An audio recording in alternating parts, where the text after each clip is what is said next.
Cette scie orange, tout le monde la connaît. Steel, un symbole de qualité pour lequel on paie sérieusement plus cher.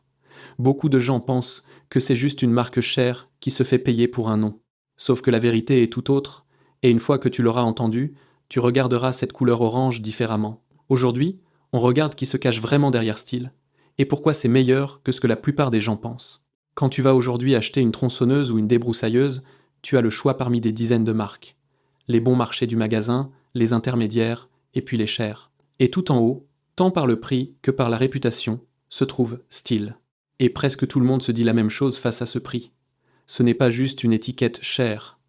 Pour comprendre pourquoi Steel coûte ce qu'elle coûte, il faut remonter presque 100 ans en arrière. Nous sommes au milieu des années 1920 et un jeune ingénieur allemand observe comment on abat la forêt. Il s'appelait Andreas Steel et ce qu'il voyait le dérangeait. Les bûcherons peinaient avec des scies manuelles et des haches. C'était un travail inhumain, épuisant, lent et dangereux. Et Andreas s'est dit une seule phrase qui a tout changé. Il doit pourtant exister une meilleure façon de faire. Et ainsi, en 1926, il a pris les choses en main et a construit lui-même sa première machine à abattre. C'était une tronçonneuse électrique, énorme et lourde. Elle pesait environ 60 kg. Elle était si grande qu'il fallait 2 hommes à la fois pour la manier. Mais elle fonctionnait et c'était tout simplement la première tronçonneuse électrique au monde. C'est là qu'est née la légende. Et Andreas ne s'est pas arrêté. Il savait qu'on ne pouvait pas compter sur l'électricité en forêt, et donc peu après, il est arrivé avec une tronçonneuse à essence, puis avec quelque chose d'encore plus important. Il a construit la toute première tronçonneuse qu'un seul homme pouvait manier. Par là, il a transformé le travail en forêt pour toujours. D'un labeur pour une équipe d'hommes, c'est devenu un travail pour un seul. C'était un miracle. Mais tout le monde n'a pas accueilli ce miracle à bras ouverts, et on ne le sait pas beaucoup. Beaucoup de bûcherons avaient peur de la tronçonneuse. Ils craignaient qu'à cause de cette machine, ils perdent leur travail, qu'elle les remplace. On raconte que certains ont même failli chasser les commerciaux de Steel de la forêt. Ils le prenaient comme une menace. Et ce sont exactement ces mêmes personnes qui, quelques années plus tard, ne pouvaient plus se passer de la tronçonneuse. Elle leur avait changé la vie en mieux. Et le monde l'a su très vite. Déjà au début des années 1930, Steel exportait à l'étranger. Elle est devenue la toute première entreprise européenne à exporter des tronçonneuses jusqu'en Amérique.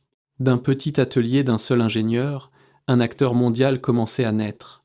Et depuis, Steel s'accroche à une seule chose, sur laquelle elle repose encore aujourd'hui. Je te dis tout de suite laquelle. Parce que Steel n'est pas le nom d'un fonds ou d'un groupe d'investisseurs anonymes. C'est le nom d'un homme, un véritable inventeur, qui a construit cette entreprise de ses propres mains et lui a donné son nom de famille.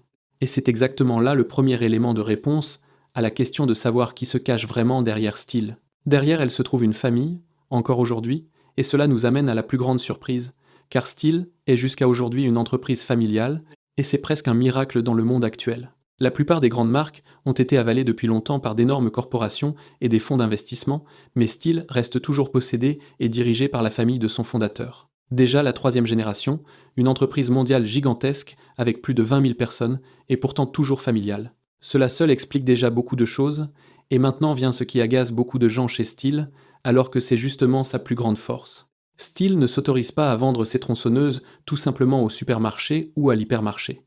Tu l'achètes presque exclusivement chez un vendeur spécialisé, chez quelqu'un qui s'y connaît. Et cette règle, Steel la maintient délibérément depuis le tout début, et cela pour une raison essentielle. Parce qu'Andreas Steel avait compris une chose bien avant les autres. Une tronçonneuse n'est pas juste une boîte sur une étagère. C'est une machine dangereuse qui a besoin d'être réglée, expliquée, puis aussi réparée. Et donc il voulait qu'elle ne soit vendue que par quelqu'un qui te la règle, t'apprend à t'en servir, puis s'occupe du service après-vente. C'est pourquoi tu ne trouves pas Steel sur l'étagère parmi les marchandises bon marché. Ce n'est pas un manque. C'est une intention et un souci de toi. Et c'est exactement là la réponse à la question de savoir si Steel facture juste pour un nom. Elle ne facture pas pour ça. Ce prix plus élevé porte en lui des choses que tu n'obtiens pas avec une tronçonneuse bon marché du magasin. Tu obtiens une machine construite pour des années de labeur quotidien, pas pour quelques utilisations par saison. Et en plus, une personne qui te la règle et te la répare. Tu paies pour la durabilité et pour le service, pas pour l'étiquette. Et il existe encore une preuve silencieuse que Steel n'est pas juste un jouet cher. Qui l'utilise vraiment? Tu la trouves entre les mains de bûcherons professionnels qui triment avec elle chaque jour. Tu la trouves chez les pompiers et les secouristes, qui doivent pouvoir compter dessus quand il s'agit de vie ou de mort. Ces gens-là ne peuvent pas se permettre que l'outil les trahisse et ils choisissent Steel. Cela dit déjà quelque chose, et ce n'est pas juste une impression. Stihl est littéralement numéro 1 mondial, et ce depuis incroyablement longtemps. C'est la marque de tronçonneuse la plus vendue au monde, sans interruption, depuis 1971. Cela fait plus de 50 ans en tête. On ne peut pas obtenir ça juste par le marketing. Un règne aussi long ne peut se maintenir que par une seule chose, le fait que le produit fonctionne vraiment. Et maintenant, à la question que tout le monde se pose sur les marques chères, où est-ce que ça se fabrique réellement? Et là, Stihl surprend. Elle fabrique énormément elle-même, chez elle en Allemagne, mais aussi en Amérique. Elle ne se contente pas d'acheter des pièces toutes faites pas chères quelque part. Elle fait beaucoup de choses depuis la base. Elle fabrique même ses propres chaînes et guides et garde la qualité fermement entre ses propres mains. Et ce n'est pas seulement l'Allemagne. Stihl s'est déjà construit dans les années 1970 une usine gigantesque en Amérique aussi. En Virginie, a poussé son usine américaine et celle-ci produit aujourd'hui des millions de machines par an. À un moment donné, ils y ont même produit plus de tronçonneuses qu'en Allemagne même. Ainsi, cette machine orange dans les mains d'un bûcheron américain est souvent fabriquée juste chez lui. C'est la force de cette entreprise. Et c'est exactement cette obsession de faire les choses à sa façon qui est la raison de cette réputation. Stihl ne veut pas être la moins chère. Elle veut être celle sur qui tu peux compter, même quand il pleut autour de toi et que tu es seul dans la forêt. Et cette philosophie traverse l'entreprise depuis le premier jour où Andreas l'a fondée. Ce n'est pas une entreprise qui court après le dernier centime. C'est une entreprise qui court après l'idée que sa machine ne te déçoive jamais. Et Stihl, depuis longtemps déjà, ce n'est plus seulement des tronçonneuses. Elle a grandi en une immense famille d'outils. Débroussailleuses, souffleurs, taillets, nettoyeurs haute pression, aujourd'hui toute une gamme sur batterie aussi. Mais quoi que tu prennes dans cette famille orange, la philosophie reste la même. Le construire correctement, le vendre via un spécialiste et s'en occuper continuellement. Et ne crois pas que Stihl se repose juste sur sa vieille gloire. Elle avance aussi aujourd'hui. Elle est arrivée par exemple avec une tronçonneuse à injection de carburant, quelque chose que le monde ne connaissait pas jusque-là, et elle s'est lancée à fond dans la technologie sur batterie qui ne sent pas mauvais et ne fait pas de bruit. Elle continue de faire la même chose qu'Andreas faisait il y a 100 ans. Elle cherche comment rendre le travail plus facile, juste avec des outils plus modernes.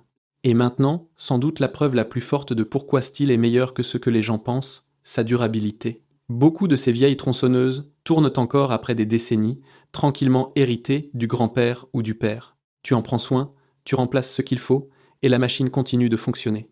Ça, ne l'attend pas d'une tronçonneuse bon marché. Et si tu fais le calcul, cette tronçonneuse chère n'est soudainement plus chère du tout. Elle dure en effet autant que 3 bons marchés. Et voilà toute la vérité sur Stihl. Ce n'est pas une étiquette chère pour frimeur. C'est l'entreprise familiale d'un inventeur têtu, qui a créé la tronçonneuse moderne. Une entreprise qui préfère vendre moins, mais bien, et préfère produire plus cher, mais de façon à ce que ça dure. Alors la prochaine fois que tu verras ce prix, ne le regarde pas comme une cherté. Regarde-le comme une garantie, car il ne s'agissait pas que Stihl veuille être cher, elle voulait être fiable, et la fiabilité, ça coûte quelque chose. Matériaux, développement, production propre, vendeurs formés, services après-vente, tout cela se cache dans ce prix que beaucoup de gens voient comme excessif. Et c'est exactement pour ça que cette chaîne existe, pour t'apprendre à regarder l'outillage différemment, pas le prix, mais la valeur. Et maintenant je suis curieux de toi, car c'est un sujet qui va diviser chaque atelier. As-tu une Stihl chez toi, ou jures-tu par une autre marque, et tout ça te semble de l'argent jeté par les fenêtres? Et surtout, qu'en penses-tu toi? Est-ce que ça vaut le coup de payer plus cher pour la qualité et le service, ou tu prends moins cher et tu remplaces plus souvent? Écris-le moi en bas dans les commentaires. Je serais vraiment curieux de lire comment ça se passe chez toi dans l'atelier, et si cette vidéo t'a ouvert les yeux ou t'a plu, j'ai une petite demande pour toi, abonne-toi ici. Ça m'aidera énormément et tu seras présent à chaque prochain épisode où l'on dévoile la vérité sur les marques d'outillage que tout le monde connaît. Et écris en commentaire au moins un mot peut être une marque d'outillage sur laquelle tu jures personnellement. Merci d'être resté avec moi jusqu'au bout, et si tu aimes les histoires et la vérité sur les marques d'outillage que nous avons tous à la maison, abonne-toi ici et écris ton avis dans les commentaires. La prochaine fois, on dévoile une autre légende de l'atelier, à propos de laquelle la plupart des gens pensent quelque chose de complètement différent de la vérité.